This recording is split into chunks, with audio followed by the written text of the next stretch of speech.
You've had cheesecake before. What about cheesecake crepes?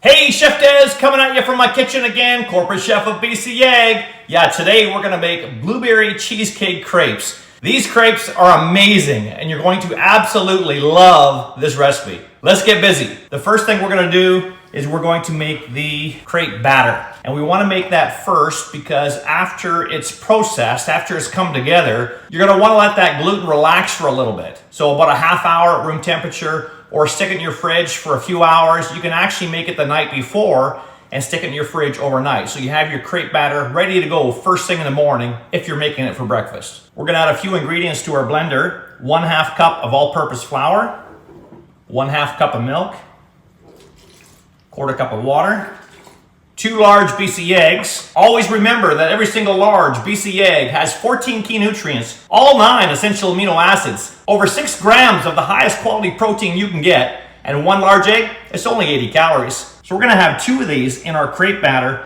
but what I like to do, I don't like to crack them immediately into the batter because you may get a piece of shell in there. So what I do instead is I crack them in a little portion cup. Gives me an opportunity to make sure that there's no shell in there, and then I take that and then I add it to my batter. And I'll do that with the second large BC egg. Perfect. A couple tablespoons of melted butter, 1.5 tablespoons of sugar, and just a pinch of salt. And I want you to process this till it's fully combined.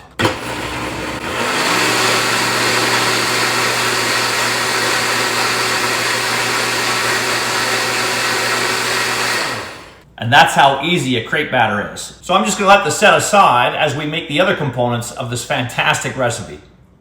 One component of this recipe is the blueberry topping, basically a blueberry sauce. So we're gonna make that next. 2 cups of blueberries. You can use fresh or frozen blueberries. 1/3 of a cup of white sugar. The juice of 1 lemon. This is gonna give a great balance between the sweetness and the acidity of the lemon. And then we're gonna turn this on medium heat. And I'm just gonna stir that together.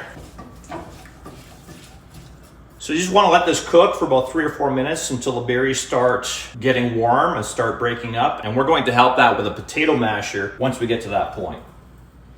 All right, now that the berries are a little bit warm, I'm gonna take a potato masher and get in there and start squishing these berries a little bit, helping them along, right? We're creating a blueberry sauce.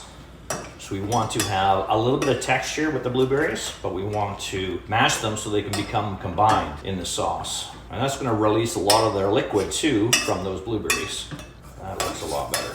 Now to make this a nice thick topping, a sauce, we're gonna take a couple tablespoons of apple juice and 1.5 tablespoons of cornstarch, and that's gonna be our thickener, and dissolve that together and combine that with our sauce. All we have to do now is just bring that to a full boil, and that's going to thicken that cornstarch up nicely. That looks beautiful. Get a little bit of ground nutmeg, and just a pinch in there, and stir that together. The heat is off now. I'm gonna set this aside, and this will come into play when we do the assembly of these beautiful crepes. All right, we're gonna now make 2 more components of these blueberry cheesecake crepes. We're gonna make the cheesecake filling and the cheesecake sauce. Don't get confused. I will make sure you understand by the time we get to assembly, okay? But for now, we're going to take 1 cup of cream cheese, and we're just going to mash it with a spoon just to get it more pliable. I mean, if you wanna do this in your stand mixer, you can, but it really doesn't take very long. And the friction of the spoon will help it heat up a little bit and make it easier to combine. To that, I want to combine 1/2 cup of ricotta cheese. So we're trying to imitate cheesecake. And the zest of 1 lemon. So just take a little microplane grater. If you haven't got a microplane grater, you can use a peeler. Just be careful not to get too much of the white pith underneath because that's bitter. And then chop it really fine. You want fine little bits. This is really going to enhance the cheesecake sort of flavor to this dish and capture those beautiful essential oils of that lemon. Oh, it just smells amazing already. So I need a juice of a half a lemon in here as well. But what I'm gonna do before I actually add that liquid, I'm gonna stir this together a bit, because once you start adding liquid like that, it's gonna become more sloshy and it's gonna be harder for you to combine that cream cheese in. So with just the ricotta and the lemon zest, let's get this mixed together a little bit better. And that ricotta is gonna make it a little bit more pliable, allowing us to add and mix in the lemon juice very easy. Clean off your spoon a little bit. Again, you wanna make sure that you don't have any unmixed lumps of cream cheese in there. You want this thoroughly combined. All right, looks good. We're getting our hands dirty a bit today, aren't we? I get rid of some of these seeds out of this lemon. And then again, the juice of a half a lemon is gonna go in there. It's gonna add a really nice brightness to this dish. Then we're gonna add 1 teaspoon of vanilla extract.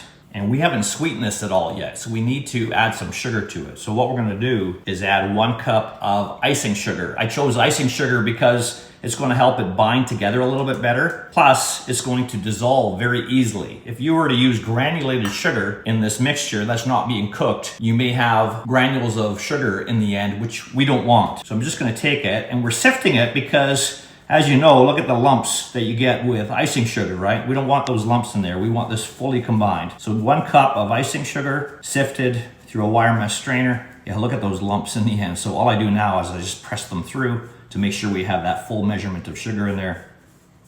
And it's really, really fine. Then carefully, we just take our spoon and combine those last ingredients in with our cheesecake mixture. Again, making sure that you're cleaning off your spoon. If you want to lick your finger a little bit, you can do that. I won't tell.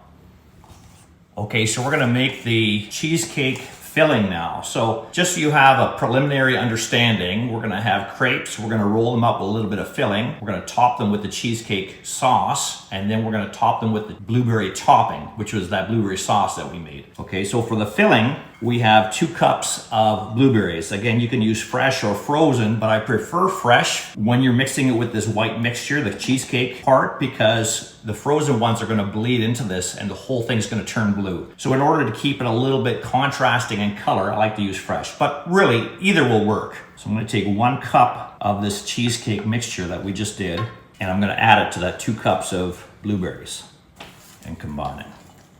And we'll set that aside. That's our cheesecake filling. Then with the remaining cheesecake mixture, we're gonna add 1 cup of blueberries, and that's gonna be our cheesecake sauce. And we'll set that aside. Let's go to the stovetop and make those crepes. All right, so medium nonstick pan, medium heat, and we're gonna take a little bit of butter. You don't have to keep adding butter for every single crepe because we already have melted butter in the crepe batter already. Remember that? So we're just gonna take a little bit of butter, and when that butter is nice and foamy and is completely melted, then we can start making the crepes. And I just make sure that the butter is all the way on the pan, up the sides a little bit, just in case. It's going to give us a nice non-stick environment for the crepes. Now for making crepes, you want to make sure you're not adding too much batter to the pan. We're not making pancakes, so it's supposed to be very, very thin. So I'm just adding a few tablespoons. Sometimes the first crepe doesn't work out very well because of the butter in the pan, but you have to go through this step to make sure that your crepes are going to release. So we'll just see how it goes, but I'll show you this. So just add a few tablespoons. And then what I do is I start rotating the pan so it covers the bottom of the pan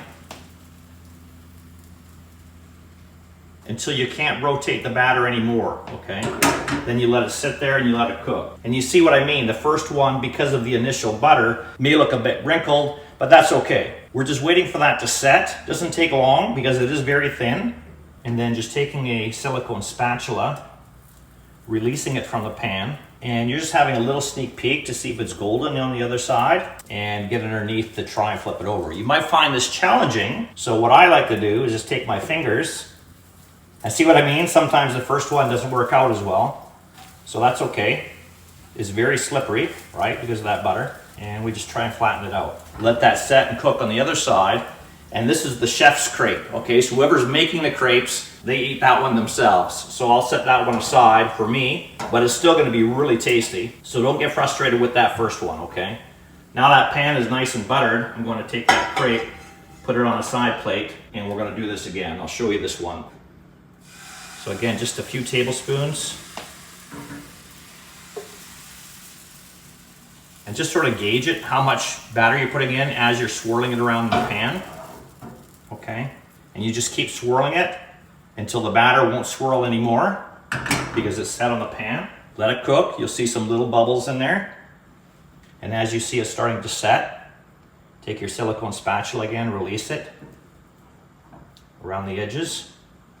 I use that opportunity to give me something to grab onto. And then I take it and look at this, how perfect that is. Then we'll let that cook. Doesn't take long. Again, it's very thin. We can lift it to check the bottom, make sure it's golden. It is, great. And we'll set it aside on our plate over here. This recipe makes about 8 crepes in total. Again, swirling the pan, only a few tablespoons. You want them nice and thin and delicate. And you're swirling it so it doesn't swirl anymore. I'll continue making these, and I'll see you back at the countertop, and I'll show you the complete assembly of this dish. Let me show you how this all comes together now. So we're going to take one of these crepes and some of the cheesecake filling, and I just take a crepe and I roll it up. And you can do these 1, 2, 3, however many you think people are going to eat. I'm gonna do 3. Taking your crepe, rolling up that filling inside, nestling it against the other one. Grab another one, more cheesecake filling. All right. Then on top, take some of the cheesecake sauce. This is more cheesecake mixture and less blueberries, so it's more like a cheesecake sauce going on top of these beautiful crepes. Perfect like that. You want to spread them out a little bit. Make sure that every crepe has some of that beautiful sauce on it. Then we're going to take some of that blueberry topping, which is our blueberry sauce, just to give it some nice blueberry flavor on top of everything, but also the nice contrast in color. Watch this. And spooning that on top of the sauce. Then optional, if you want to garnish with some more blueberries, you can. Fresh blueberries on top, scatter them around. A little bit more powdered sugar just to garnish it a little bit, especially on the crepes there, the exposed crepes that don't have any sauce. Then to top it all off, just a nice bright green mint sprig to add a little pop of color. And there you have one of the most incredible crepe recipes you're ever going to come across. Make sure you're checking out the website at bcegg.com and all the other great recipes, egg tips and tricks that they have there. And this is Chef Des signing out. Where are you getting your protein from?